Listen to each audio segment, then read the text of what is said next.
আমাদের আচরণ, আমাদের ধর্ম কি হওয়া উচিত। হালেলুয়া। ধর্মের কোনো পোশাক নেই, ধর্মের কোনো নাম নেই। আপনি ধর্মীয় পোশাক পরে আপনার ধর্ম হয় না। আপনি খাওয়া দাওয়াতে ধর্ম করতে পারবেন না।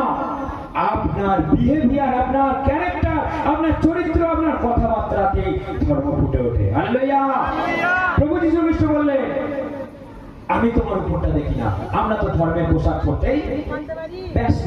লোকে আমরা রাস্তা দিয়ে গেলি, যে কোনো ধর্মের লোক হোক, আমরা দেখে বলি এ অমুক ধর্মের, কারণ ড্রেস দেখে আমরা বুঝে নিয়ে কোন ধর্মের। কিন্তু যীশু খ্রিস্ট বলছেন, আমি তোমার ড্রেস দেখি না, আমি তোমার অন্তরটা দেখি। হালেলুয়া। আমি ড্রেস দেখি না, আমি তোমার ভিতরটা দেখি, তোমার হৃদয় মন্দিরটা দেখি। তোমার ভিতরে কি ধর্ম আছে, অর্থাৎ সত্য কথা আছে, তোমার ভালোবাসা আছে, তুমি মানুষকে তুমি হেল্প করেছো কখনো না? তুমি ড্রেস পরে যখন যাচ্ছ, লোকে তোমার পা ধোয়া জল খাচ্ছে। প্রভু যীশু খ্রিস্ট তোমার পা ধুইয়ে দিলেন, তিনি স্বয়ং জীবনদাতা হয়ে আপনার পা ধুইয়ে দিলেন।